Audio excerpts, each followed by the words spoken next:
coming near.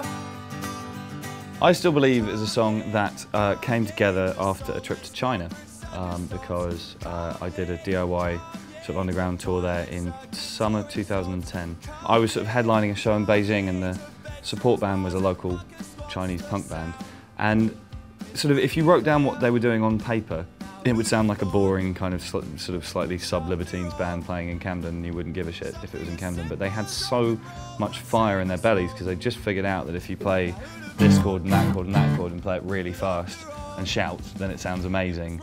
And there was just kind of so much fire in what they were doing. It sort of humbled me in thinking about music, because rock and roll as an art form is so ubiquitous culturally in the West that it's on every car advert and you just kind of get over it. And it just kind of reminded me that actually it's the centre of my existence and I love it. And so I guess somewhere in the middle of that, the idea of some kind of anthem song about it came together.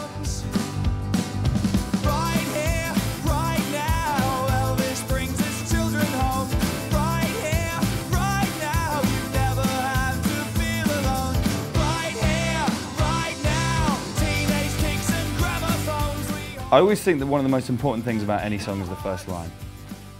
It's such a big thing. What are you going to open with? And I guess sort of messing around thinking about that, the idea of having like a town crier was kind of a fun idea. So you shout, "Hear ye, hear ye." And then if you're going to start bold, you might as well have the other half be bold and quote Shakespeare, "Friends and Romans, countrymen." The chorus line, and again, it's funny, there have been people who sort of like rolled their eyes at the chorus line being overly kind of serious or worthy and rock and roll saving soul.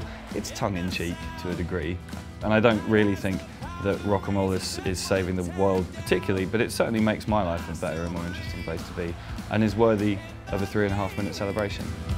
More guitars and drums and desperate poetry, and I still believe that everyone can find a song for every time they've lost and every time they've won. Also on the recording there is a sample of the crowd from Reading and Leeds Festival 2010, because I got back from China, put the song together and sort of debuted it at those shows. And I taught the crowd the call and response section before, which is that I still believe in the saints, like that, and then we recorded it. It was funny because I did the whole sort of trying to get Reading to be louder than Leeds, and whoever's the loudest can be on the record. And we used both in the end, you know, pan one left, pan one on the right, there you go. But it's kind of fun knowing that there's kind of however many thousand people who can claim a backing vocal credit on that song. It's rock and roll.